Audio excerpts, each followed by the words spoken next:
सुप्रभात छात्रों, आज हम हिंदी व्याकरण का एक महत्वपूर्ण टॉपिक पढ़ेंगे जिसका नाम है संज्ञा। संज्ञा जिसे हम इंग्लिश में कहते हैं नाउन। तो वैसे आप 5वीं कक्षा से ये संज्ञा टॉपिक पढ़ चुके हो और हर साल इसका रिवीजन भी यानी इसी टॉपिक को रिवाइज भी किया जाता है। अब कक्षा 8वीं में हम पढ़ेंगे संज्ञा और संज्ञा के भेद यानी संज्ञा के प्रकार। तो संज्ञा के भेद या प्रकार पढ़ने से पहले हम एकदम शॉर्ट में रिवाइज करते हैं कि संज्ञा किसे कहते हैं। तो संज्ञा की परिभाषा क्या है? जो शब्द व्यक्ति, वस्तु, जाति, स्थान, गुण या भाव आदि का नाम सूचित करता है उसे संज्ञा कहते हैं। फिर एक बार सुनो। जो शब्द व्यक्ति, वस्तु, जाति, स्थान, गुण या भाव आदि का नाम सूचित करता है उसे संज्ञा कहते हैं।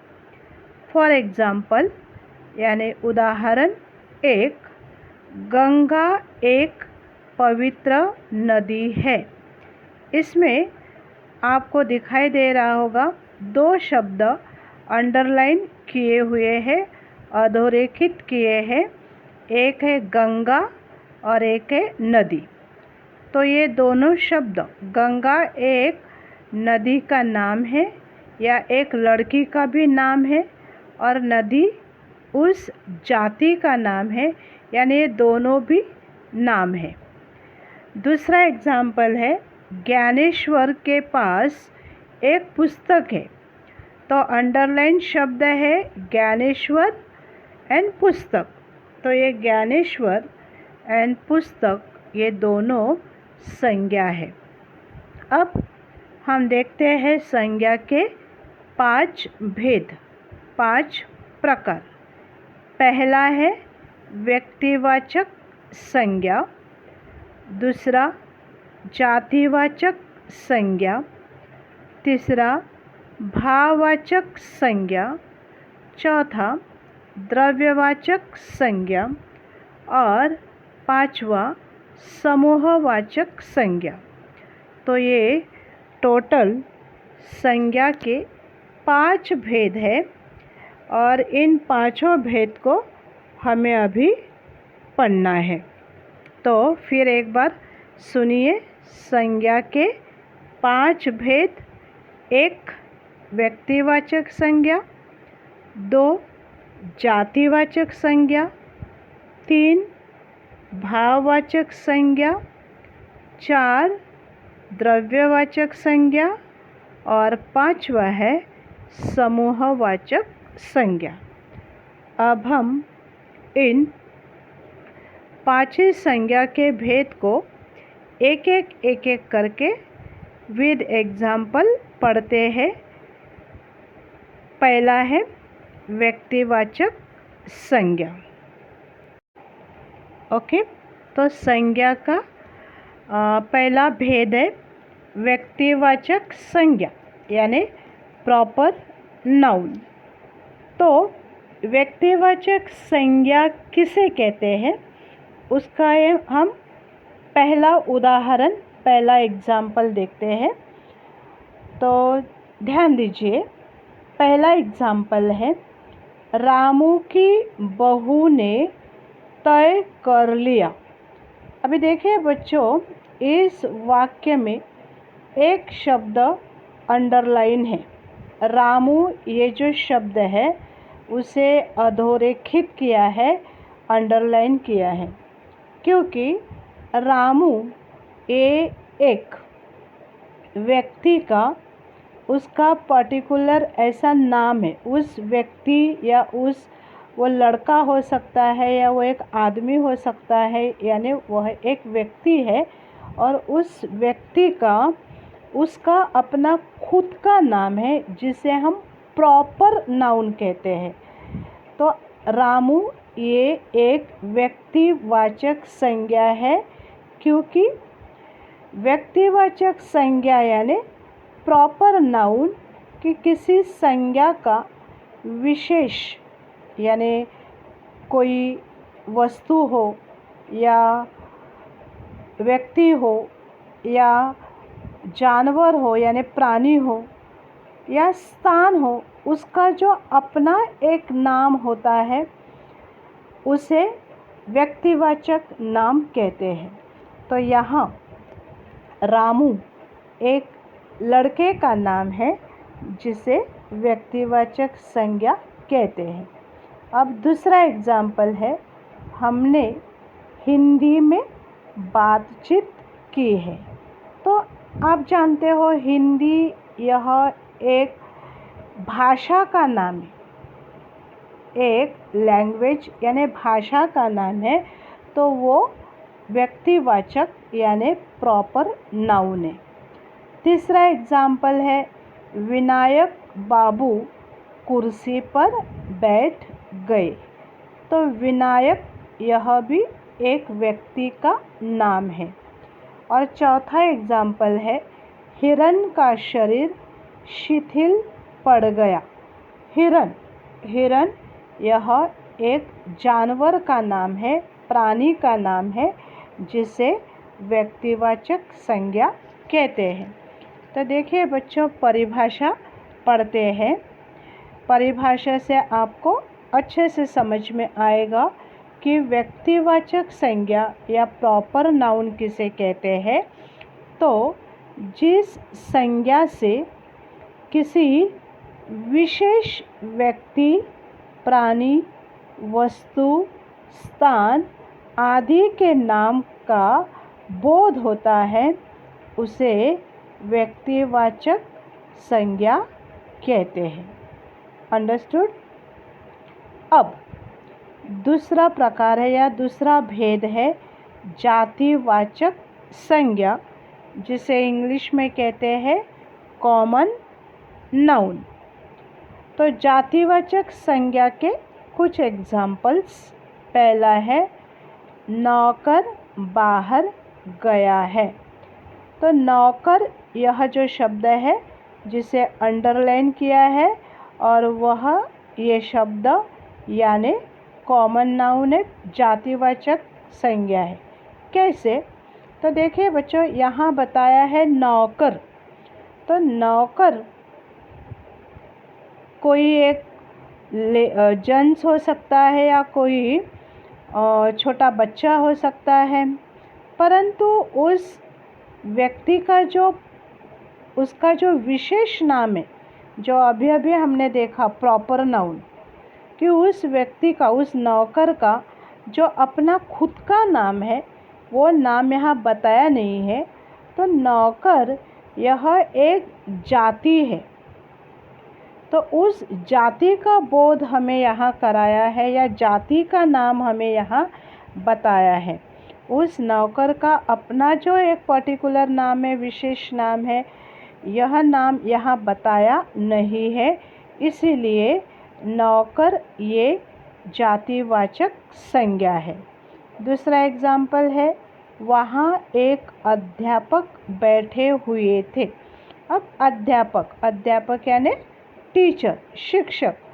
तो शिक्षक कोई एक होता है क्या? शिक्षक भी या अध्यापक भी जातिवाचक नाम है, उस जाति का नाम है, क्योंकि अध्यापक कोई एक पर्टिकुलर व्यक्ति नहीं, तो बहुत सारे लोग वो अध्यापक यह एक जाति है जिसमें हजारों लोगों का समावेश होता है। तो अध्यापक यह जातिवाचक संज्ञा है। तीसरा है पक्षी हवा में उड़ रहे हैं। तो पक्षी यह जातिवाचक नाम है। अभी आपको समझ में आया होगा कि कॉमन नाउन यानी जातिवाचक संज्ञा मतलब उस जाति का बोध कराने वाला जो नाम है, नौकर, अध्यापक, पक्षी। ओके, तो ऐसे जो नाम है उसे जातिवाचक नाम कहते हैं। चौथा एग्जाम्पल है घोड़ा बेदम हो गया था। तो यह भी एक जातिवाचक नाम है। ओके, परिभाषा देखिए। जिस संज्ञा से अपने पूरे वर्ग या पूरी जाति का बोध होता है उसे जातिवाचक संज्ञा कहते हैं। फिर एक बार सुनिए। जिस संज्ञा से अपने पूरे वर्ग या पूरी जाति का बोध होता है उसे जातिवाचक संज्ञा कहते हैं। अब तीसरी संज्ञा है भाववाचक संज्ञा, अब्स्ट्रैक्ट नाउन। ओके, तीसरी संज्ञा है भाववाचक, जिन्हें इंग्लिश में अब्स्ट्रैक्ट नाउन कहते हैं। एग्जाम्पल देखते हैं। बुढ़ापे के कारण वह चल नहीं सकता। देखिए, एग्जाम्पल है बुढ़ापे के कारण वह चल नहीं सकता। हम कौन सी संज्ञा देख रहे हैं? भाववाचक संज्ञा, अब्स्ट्रैक्ट नाउन। और बुढ़ापा, बुढ़ापा यह एक संज्ञा, भाववाचक संज्ञा है, एक भाव है। जैसे बुढ़ापा, जवानी, हाँ, ऐसे जो शब्द है वो भाववाचक संज्ञा होते हैं। उसमें उस पर्टिकुलर स्टेज जो होता है उसका भाव उसमें है। पंडित जी को क्रोध आ गया।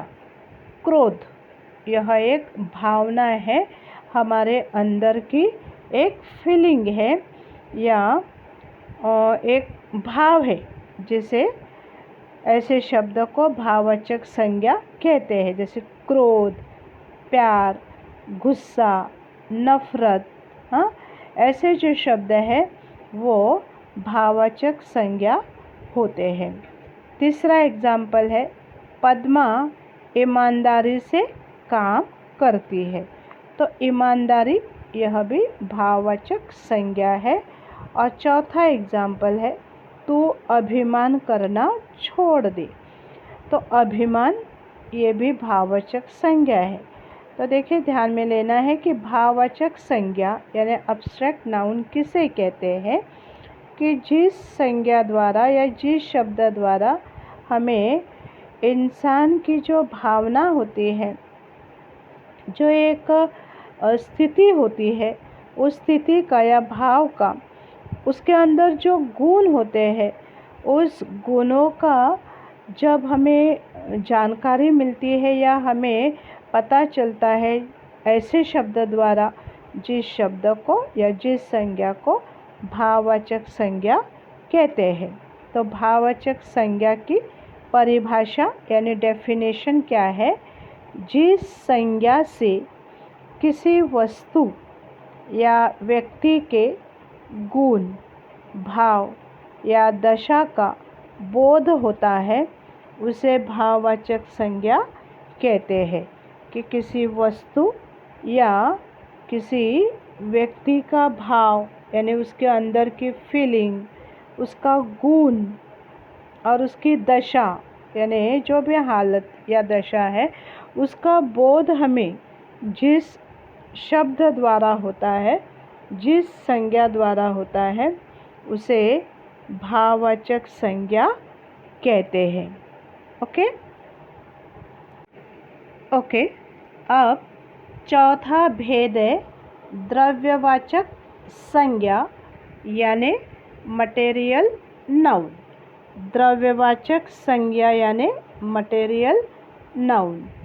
उदाहरण, पहला उदाहरण है कबरी दूध पर झूठ गई। अब कबरी एक बिल्ली का नाम है। ओके, तो एग्जाम्पल है कबरी दूध पर झूठ गई। अब देखो यहाँ अंडरलाइन शब्द कौन सा है?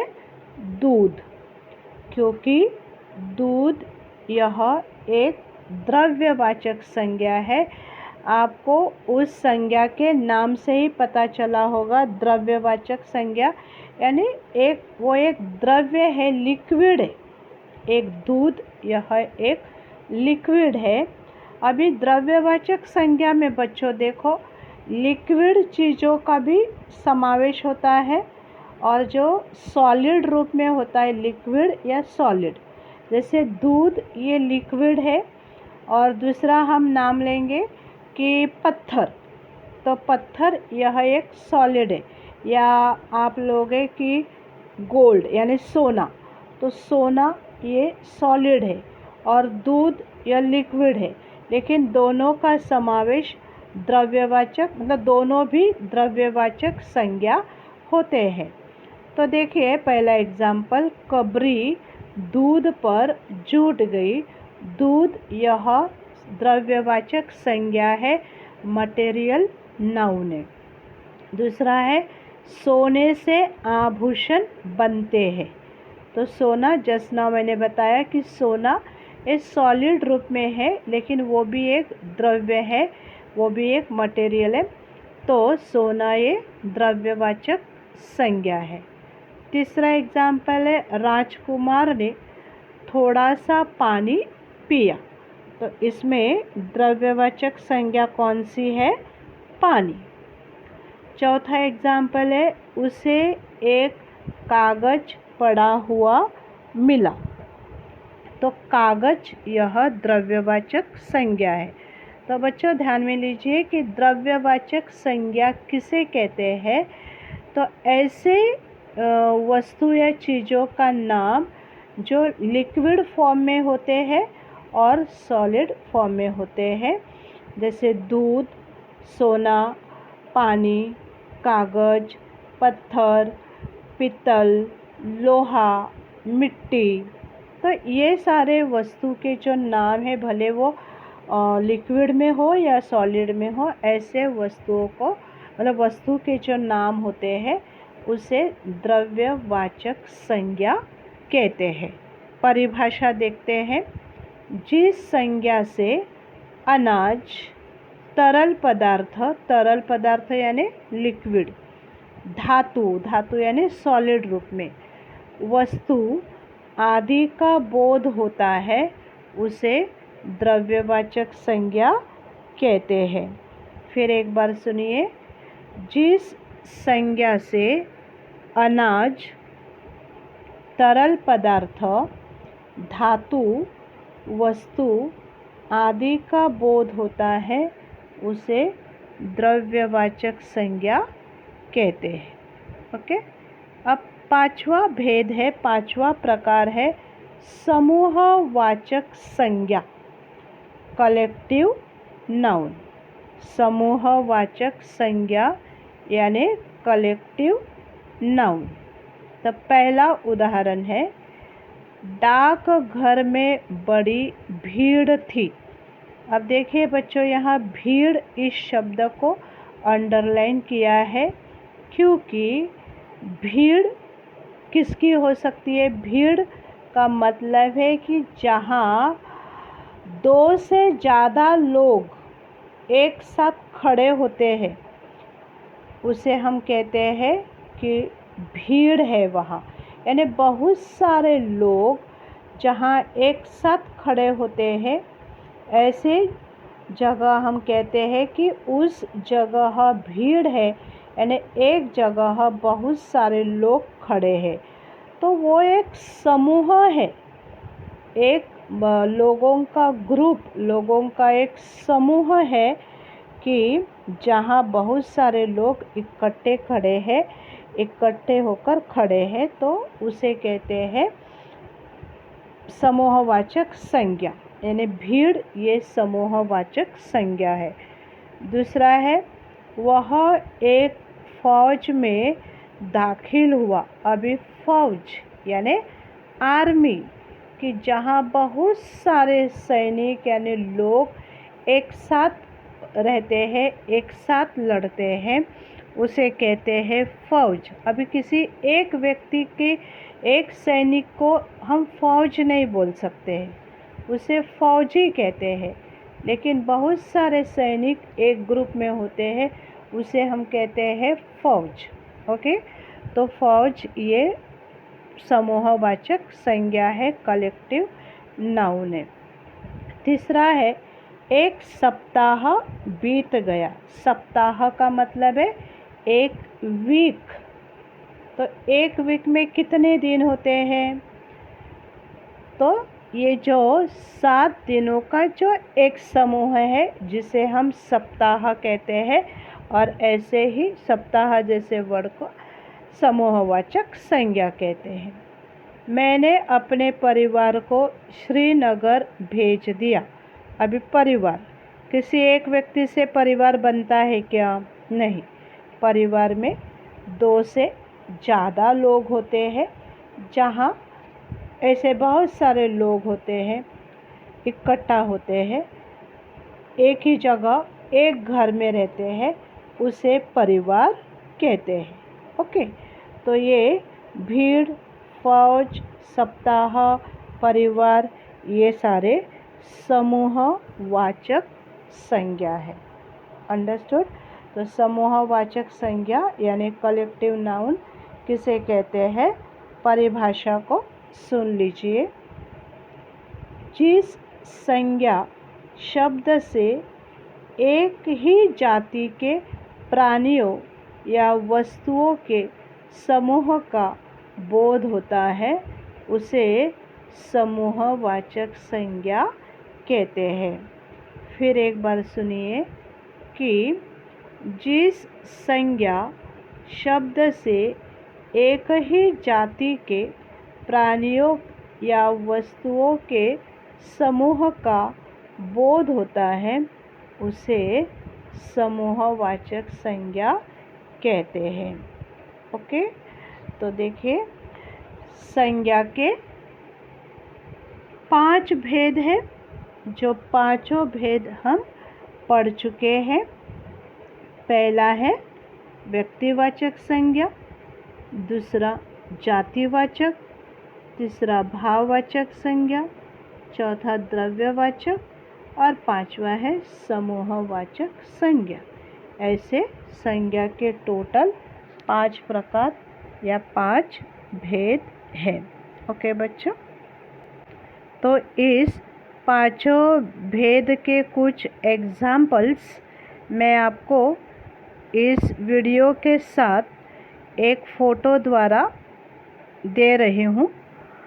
तो आपको बच्चों क्या करना है, अपने हिंदी की ग्रामर बुक में ये संज्ञा के भेद करके टॉपिक अलग से न्यू पेज पर पूरा लिखना है। अभी हमने जो 5 भेद पढ़े हैं शुरू से लेकर अंत तक, वो सब कुछ आपको वीडियो में जो दिखाई दे रहा है वो सब रिटर्न वर्क आपको अपनी हिंदी ग्रामर बुक में करना है।